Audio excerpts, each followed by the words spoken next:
va voir qu'il y a vraiment des différences très importantes. Le premier, la plus importante, c'est l'accès de la visibilité gratuite.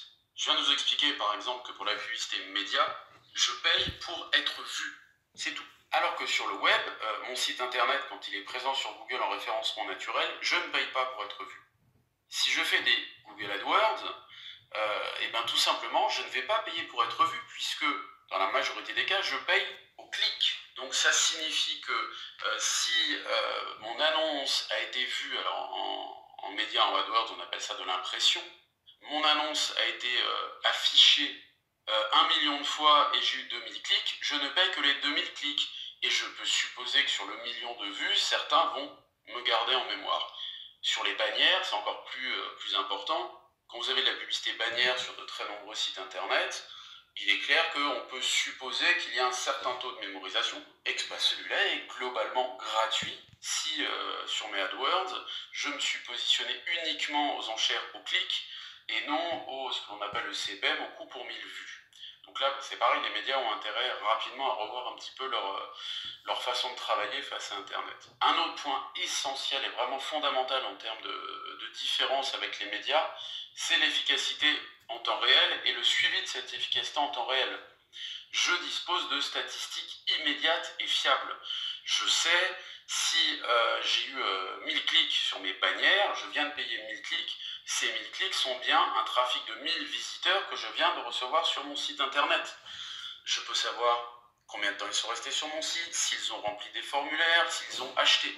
Alors qu'une publicité hors web, si je prends pas même exemple, une pub télé ou une pub radio, j'ai une diffusion, je ne sais pas si j'ai immédiatement un retour, si j'ai un... Voilà, à moins d'avoir d'un seul coup, je ne sais pas, j'ai un magasin physique, j'ai 15 000 personnes qui débarquent dans mon magasin, sur ma publicité radio, je parle de mon site internet, j'ai d'un seul coup 15 000 connexions, ce qui est quand même rarement le cas.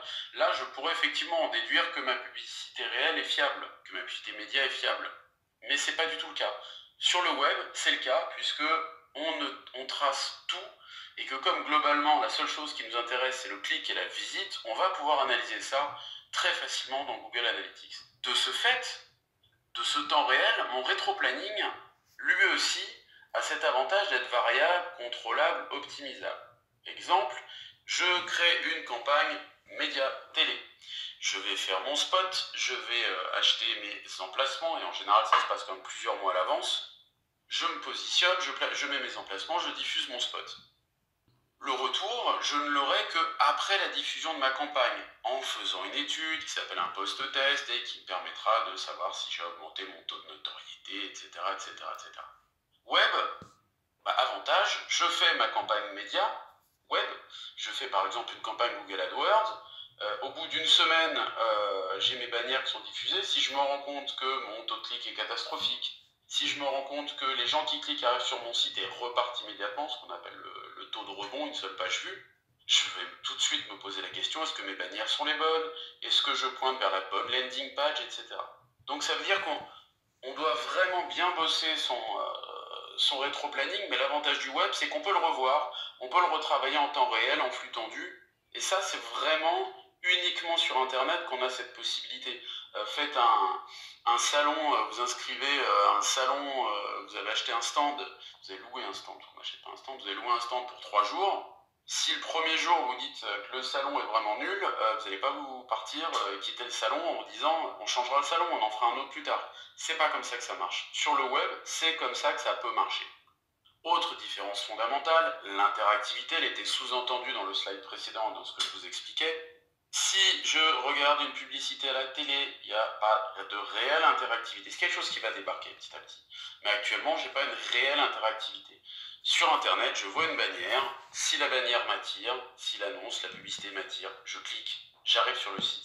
Et donc cette interactivité, elle est réelle, existante et mesurable. Autre point, le nombre de canaux à l'infini. Publicité télé, on a globalement nos 6 chaînes, les 6 chaînes de départ, les 6 chaînes fondamentales. Aujourd'hui avec la TNT, on doit arriver à 25 chaînes. Si je prends les chaînes du câble, du satellite, etc., françaises en France, je ne sais pas du tout, on doit être à 200 chaînes et quelques, un truc comme ça, mais bon, qui ont une audience quand même extrêmement limitée. Face à ça, vous avez le nombre de sites internet sur lesquels vous pouvez communiquer. Je ne peux même pas vous donner le nombre parce qu'on ne le connaît pas. On sait que c'est en millions rien qu'en France. Google ne communique pas, par exemple, sur son réseau AdSense. On ne sait pas exactement combien de sites internet sont partenaires de Google et sur lesquels on peut faire apparaître de la publicité. Ce que l'on sait d'expérience, c'est que c'est à l'infini. C'est qu'on n'arrive jamais au bout, tellement il y a de possibilités. Autre point extrêmement important, le ciblage comportemental. Donc ça, c'est la grande nouveauté sur 2012-2013, où vraiment cette typologie commence à être de plus en plus affinée. C'est ce fameux système qui fait que quand vous allez sur un site internet, quand ensuite vous allez naviguer sur d'autres sites internet, vous allez avoir quasi systématiquement des bannières des sites sur lesquels vous étiez avant ou que vous avez visité en général au cours des 30 derniers jours. C'est ce qu'on appelle le remarketing ou retarget marketing. On vous suit en permanence. Ça signifie que vous avez, quand vous naviguez sur certains sites internet, vous avez des petits cookies, donc des petits fichiers, non des petits gâteaux, comme on disait au début. Vous avez des petits cookies qui se mettent sur votre ordinateur et qui vont tracer votre navigation. Et donc, on va vous remettre en permanence de la publicité. Là-dessus, en termes d'efficacité, vous pourrez voir les modules sur la publicité en ligne où on aborde le ciblage comportemental. Personne n'est d'accord sur le fait ça fonctionne pas. C'est clair que moi, je prends mon exemple personnel et d'expérience autour de moi. Voir en permanence des pubs, la publicité du même site sur lequel j'ai été, c'est pas pour ça que moi, je vais retourner acheter. Ça, c'est ma vision. Après, il y en a d'autres qui vont nous expliquer que c'est aussi un rappel. On peut concevoir qu'effectivement, dans certains cas, c'est un rappel. Ça nous permet de revenir ensuite sur le site. Ce qui va être important, c'est l'évolution du ciblage comportemental et dans la typologie de suivi. On va nous suivre géographiquement, on suit nos navigations. Donc c'est un petit peu tout ça qui va permettre vraiment d'optimiser le comportemental. Par exemple, Google AdWords, vous pouvez faire beaucoup de remarketing qui s'optimise de plus en plus.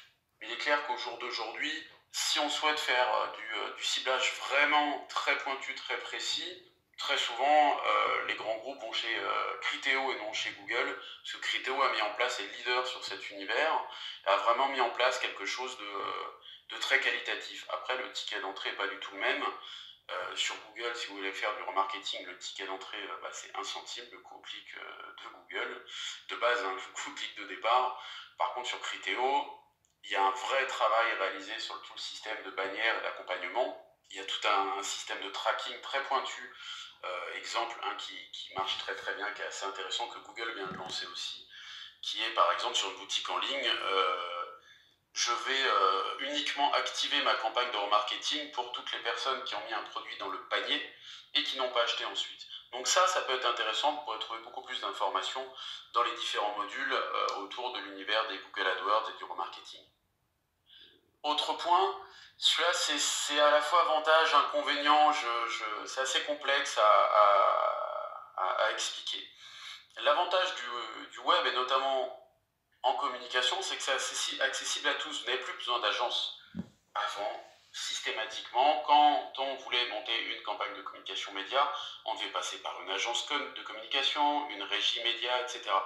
Aujourd'hui, tout est en ligne, tout est fait pour que ce soit simple d'accès, tout est fait pour que n'importe qui puisse mettre en place lui-même sa campagne de communication. Donc ça, c'est un point qui est super positif, qui est très intéressant, parce que ça permet de tirer vraiment les coups vers le bas. Par contre, inconvénient, c'est sous cette apparente simplicité, on constate que beaucoup d'amateurisme, c'est un peu du grand tout et n'importe quoi. Il n'y a plus de stratégie de communication, alors que sincèrement communiquer sans réelle stratégie de communication, ça donne peu de résultats. Si je prends les AdWords, au quotidien, pendant des années, les agences, que ce soit moi ou des agences avec qui on travaille, que ce soit des consultants AdWords, on a constaté que, très compliqué de citer un chiffre, mais pour moi, à ce jour, 80% des campagnes que j'ai vues, et j'en ai vu quand même plusieurs centaines, qui ont été créées par des entreprises en interne, sont très souvent très mal montées, pour ne pas dire catastrophiques. Vous pouvez le voir dans les modules AdWords où je vous fais des démonstrations chiffrées, où on a, constaté des campagnes qui, par exemple, en apparence, en termes de clics, ont un gros volume de clics, mais un taux de rebond de 99%, c'est-à-dire que je mets 99% de mon budget à la poubelle. On va avoir des campagnes avec des coûts au clic extrêmement élevés,